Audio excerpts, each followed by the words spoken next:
अऊज़ु बिल्लाहि मिनश्शैतानिर्रजीम बिस्मिल्लाहिर्रहमानिर्रहीम रब्बि इश्रह ली सदरी व यस्सिर ली अमरी वहलुल उक़दतम मिन लिसानी यफ़क़हू क़ौली रब्बी ज़िदनी इल्मा रब्बी ज़िदनी इल्मा रब्बी ज़िदनी इल्मा। How are you my dear students, I hope you are doing well. बेटा कुछ बच्चों को एल्गोरिदम में अभी भी प्रॉब्लम आ रहा था, तो मैंने सोचा कि हम इस टॉपिक को रिकैप कर लेते हैं। तो बेटा एल्गोरिदम क्या होता है? सीक्वेंस ऑफ स्टेप्स को एल्गोरिदम कहते हैं। किस लिए होता है? टास्क को कंप्लीट करने के लिए, जिसमें हमने गिवन इनपुट से डिज़ायर्ड आउटपुट तक पहुंचना होता है और उसके सब स्टेप्स लिखने होते हैं। ठीक है, उसको एल्गोरिदम कहते हैं। तो बेटा सिंपल एल्गोरिदम क्या है? ये देखिए, एक एल्गोरिदम बनाया मैंने सम के लिए। ये सिंपल है, इसमें कोई कंडीशन या कोई आइट्रेशन नहीं है।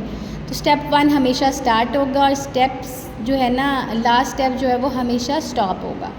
तो स्टेप 1 में स्टार्ट करेंगे और स्टेप 2 में हम जितने भी वेरिएबल्स यूज़ करेंगे उनको डिक्लेयर करेंगे। उसके बाद स्टेप 3 में क्या होगा, हमने 2 नंबर्स यूज़र से लेने थे, इसलिए हम इनपुट लिखेंगे। अगर हमने खुद से लिखने होते तो हम यहाँ पे a इज़ इक्वल टू जो भी नंबर होता वो लिख देते, लेकिन क्योंकि हमने ये यूज़र से लेने हैं तो हम कहेंगे इनपुट a और b कि वो हमें कोई से भी 2 नंबर दे सकता है। और उसके बाद sum is equal to a plus b, या फिर आप लिख देंगे कैलकुलेट सम। ज़रूरी नहीं है कि sum is equal to a plus B ही लिखें, यहाँ पे आप जो भी चीज़ फाइंड करें उसका फॉर्मूला b लिख सकते हैं, या फिर सिंपली, क्योंकि ये एल्गोरिदम है, प्रोग्राम नहीं है, तो यहाँ पे सिंपली कैलकुलेट सम या कैलकुलेट जो भी आप कैलकुलेट करें वो लिख सकते हैं। ठीक है। स्टेप 5 क्या होगा? प्रिंट सम। हमारा सम हमारे पास आ चुका है।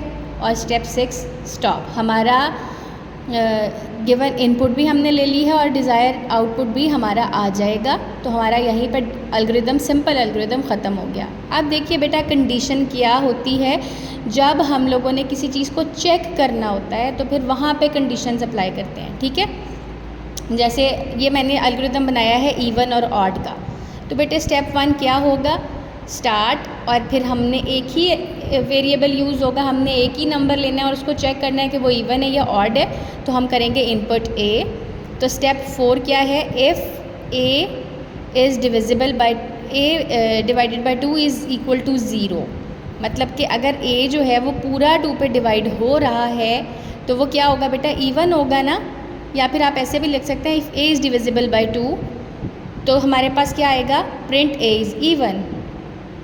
अच्छा जी, इफ़ आ गया ना बेटा, कंडीशन आ गई। अगर ऐसा है तो ये प्रिंट करना है, वरना एल्स, वरना प्रिंट a इज़ ऑड। अगर तो वो 2 पे डिवाइड हो रहा है कम्प्लीटली तो वो इवन है, अगर नहीं हो रहा तो वो ऑड है। तो हमारे पास कंडीशन आ गई यहाँ पे बेटा। ये सिंपल एल्गोरिदम और कंडीशन वाले में फ़र्क होता है। ये है कंडीशन इफ़।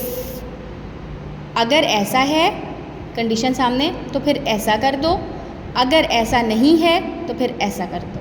ठीक है, ये कंडीशन वाला एल्गोरिदम है। और उसके बाद लास्ट स्टेप हमेशा हमारा स्टॉप ही होगा। तीसरी चीज़ बेटा हमने पढ़ी थी आइट्रेशन, आइट्रेशन या लूप। उसमें क्या होता है, ये देखिए मैंने ये सेम ही एल्गोरिदम लिया है इवन ऑड वाला, लेकिन अब ये किस चीज़ के लिए है? ये 1 से 10 तक चेक करने के लिए है कि 1 से 10 तक कौन से ऑड हैं और कौन से इवन।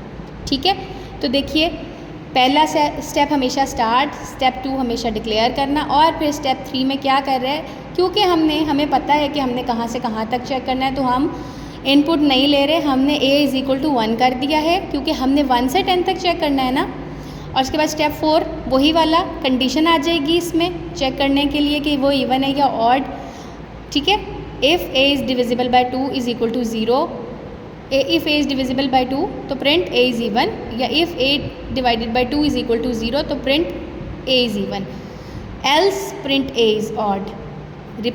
अच्छा जी, अब यहाँ पे आई है लूप स्टेप 8 में। Repeat steps until a is greater than 10। कहाँ तक?